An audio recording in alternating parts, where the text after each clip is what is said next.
All right, acting out. Anger issues. My multi-generational anger passed down from each generation. We might as well have tattooed on us, double the dynamite, shorten the fuse. My grandfather, my father, me. Not my kids, motherfuckers. Not my kids.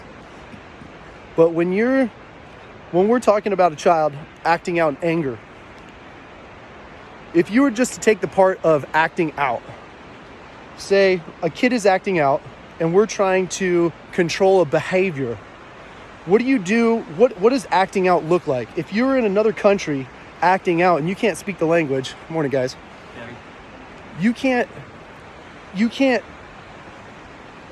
give the child grace in them in their lack of being able to communicate to you if they don't have the vocabulary to do such. If they can't convey their emotions with words, they're going to resort to acting out. If you go to another country and you don't know the language, what are you going to do when you got to take a shit?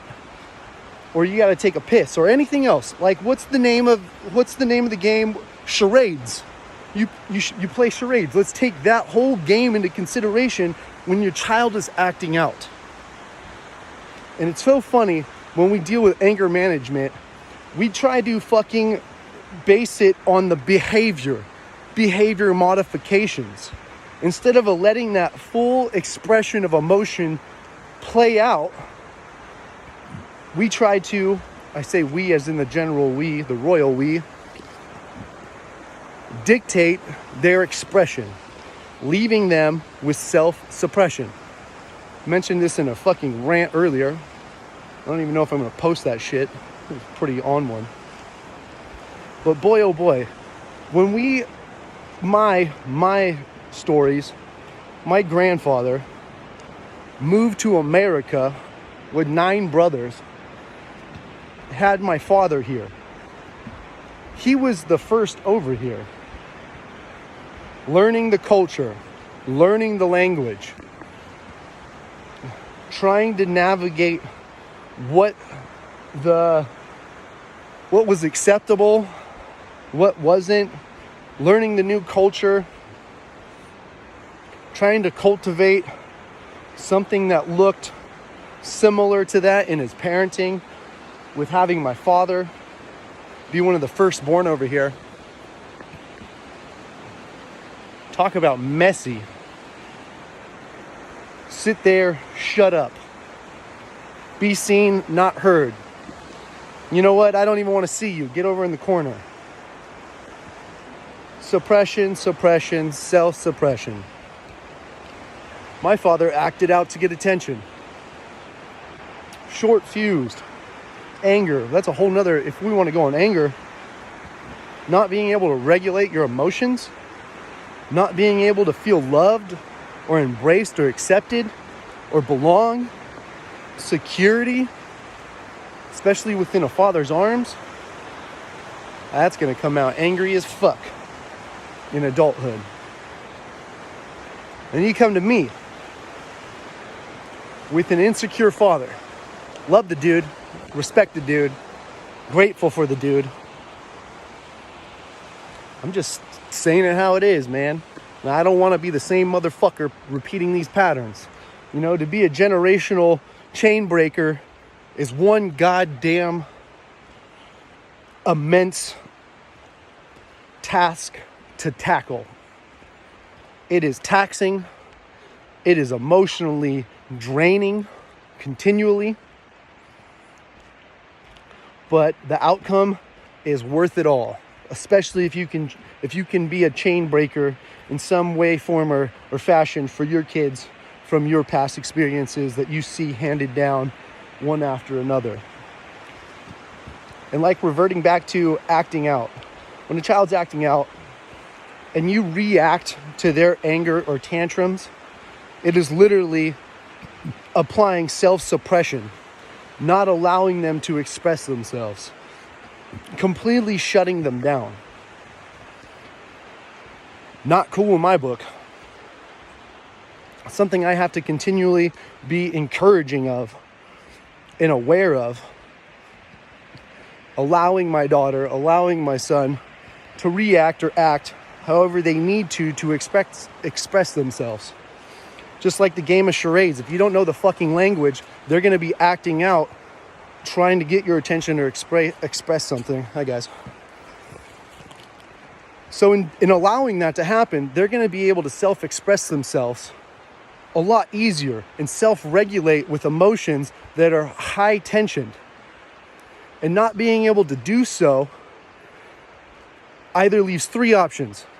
One that most society does is shut the fuck down. They just shut down. They look elsewhere. The moment tensions rise is the moment they avert their attention or focus. That's where you get ADD from. It's not a fucking DNA genetically passed down thing. It is literally from fucking childhood trauma. I have no problem debating that until I'm blue in the face of why I lean that way. But the other two outcomes with that self-suppression and not being able to self-regulate themselves emotionally in high tension, high stressful situations, which is pretty much our entire goddamn existence on this planet. Anytime you want to engage in this thing called life, it's going to be high tension. You're going to be under stress. That's the way the game is designed. And if we can't cope like that as society or children who turn into adults, man, are we going to look fucking pathetic. Or not even just pathetic, it's just going to be a shame. Because the great divide between, you could say, highly successful or high performing people, or just your average Joe, pun intended with my name, there's going to be such a huge separation and not in a lack of understanding of why that divide is there. Holy shit. Back to what I was trying to say. The other two outcomes, you're either going to fight, you're going to turn into a warrior, you're going to try to change the world to fit your feelings. I tend to lean that way. I want to rip everyone's fucking head off. For no reason. The moment I feel threatened is the moment I go into attack mode, which is not right, because those are the stress hormones, that's cortisol, running through your body. And we all know the two sayings there, which leads me to the third one. It's flight. It's fight or flight. You either got fucking cowards or warriors, gladiators or gluttons. Neither of them are beneficial to the body. You want to talk about shutdown mode, cancer-ridden, suppressing your immune system. Let's just engage in stress instead of being able to self-regulate. But honestly, back to that first one I was talking about shutting down and shifting your attention constantly because of you feeling that tension, reverts to the ADD I was talking about, attention deficit disorder. And people like to say people with ADHD or ADD, they have lack of capabilities of focusing. And focusing is a direct link to discipline. And all these new generations, this XYZ and blah, blah, blah, Gen X, whatever the fuck you want to say a generation is. You name the title. They lack self-discipline.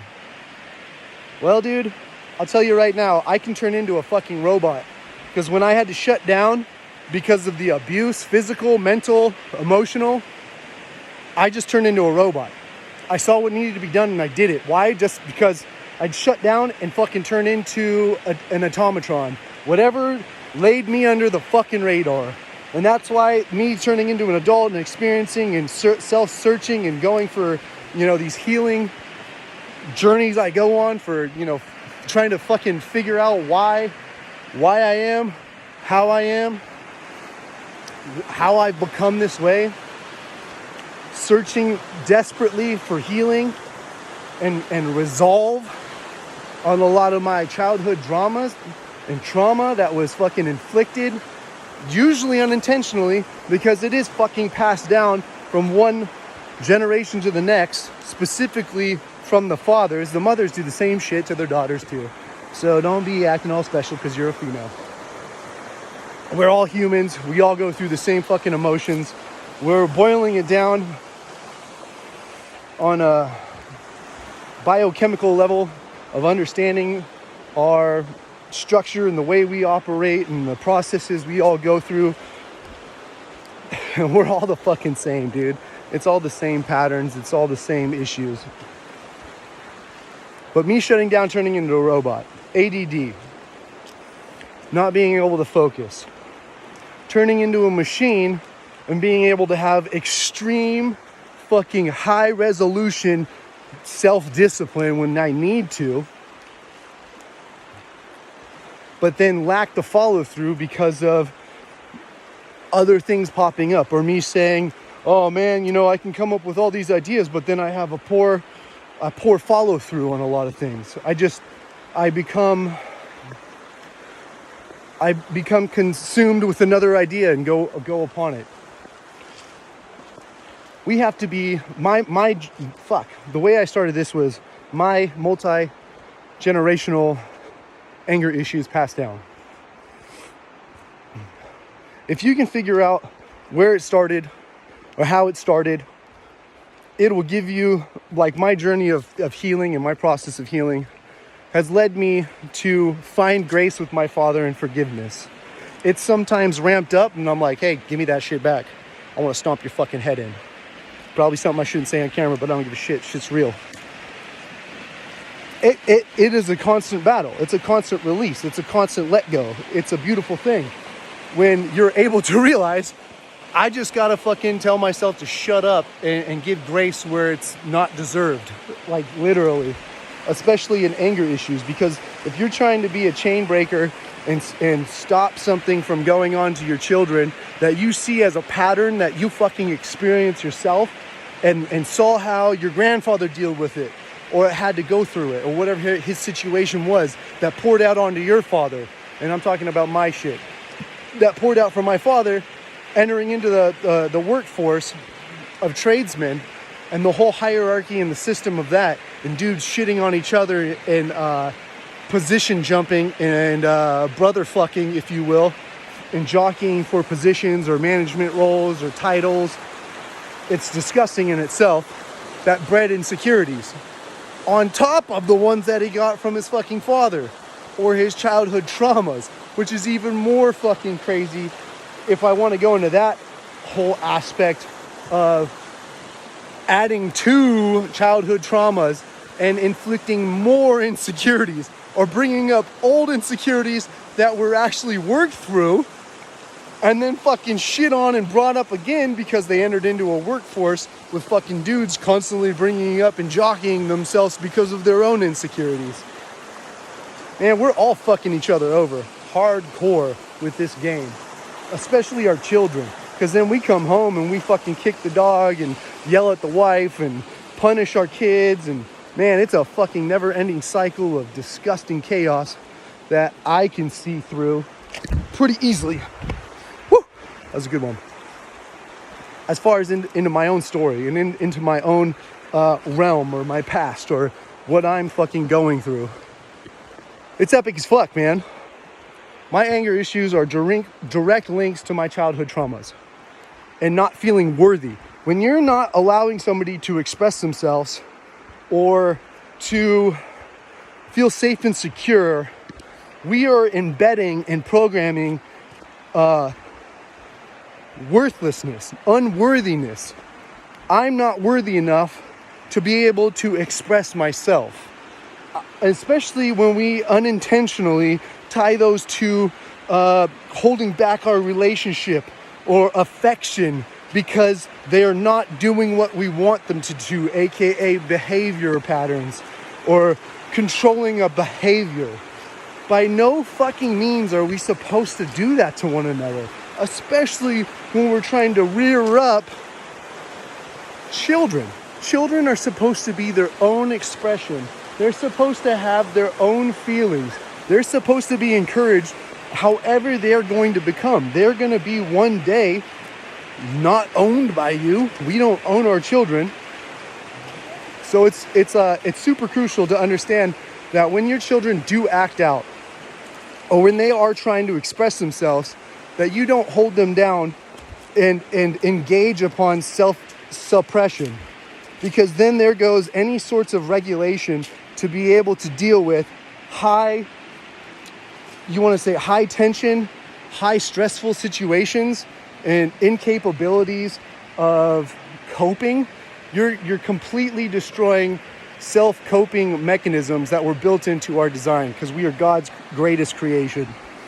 And when you shut those down, hi guys, when you shut those down, it is impossible for one of them beautiful children to blossom into a self-regulating human, to be able to interact on scale in life, on whole, especially within a work environment. They're going to come across things. They're going to go to addictions. Addictions are just fucking band-aids to fatal wounds. And it's so funny when we try to treat addictions, and if we don't understand that it's not just the behavior that we're trying to deal with, that we're dealing with the trauma, the incapability of expression or a deep hurt. Like I said earlier, if it is a feeling of unworthiness or not loved, we're going to go find capabilities of expressing or controlling that. We're going to find different areas of ways we can control within our own world, realm, and atmosphere. Like when you are denied capability of having any kind of control, this leads me to my specific story. Being denied the allowance of expression, or being denied any sort of capability of decision making, me deciding, me having any whatsoever control, I'm going to look for areas, one, to relieve the pain of not having it, and then two, I'm going to find aspects to where I can display my own source of control. And that's when we go into people or children cutting themselves. One, it's a pain reliever like a motherfucker. And then two, we, the people who are cutting themselves, the children who are cutting themselves, the emotional distraught. Oh, they're emotionally disturbed. Really? Let's go there. We want to fucking label that as emotionally disturbed? Dive deep into that trauma. I'm literally alluding to this right now, is that when you deny the capability of any decision making or control, they're going to find arenas or ways or outlets to be able to control a certain situation. So you're going to cut. I cut because I had control of capability of, one, relieving stress, and then knowing that I can stop at any time because I had the control. That's where we go into addictions and modifying behaviors instead of relating to the root cause or the root issue. And that's just childhood trauma. That's trying to cover a fatal wound with a band-aid. It's disgusting when we try to demonize people who do have addictions, whether it's relationships or solitude or whatever they're utilizing as a form of addiction. It's a substitute for something deeply rooted, usually reverting back to something in their childhood, especially between a relationship. And that's where fathers come into play. Fathers aren't a role to be played out, especially in between if you want to talk about stepfathers or taking the role as a stepfather. It's not a role, man. It's a relationship. It is trying to allow an atmosphere for a relationship to blossom. It's trying to provide security and encouraging the child itself, their self, to want to choose you. That's a whole nother unique aspect between the role of a father and a child. But it all goes one and the same. It's not a role, it's a relationship. Pouring in and allowing them to feel security, to feel loved, allowing them to self-express themselves and not self-suppression. When you go down that avenue, you get a whole slew of bullshit when you're an adult. and I could talk blue till I'm blue in the face about this shit. I'm gonna try to enjoy the fuck out of this river. I'll send this off to you boys. Chew on it, food for thought, game on. Fathers are forever, and keep in the infinite realm. All right, love you boys.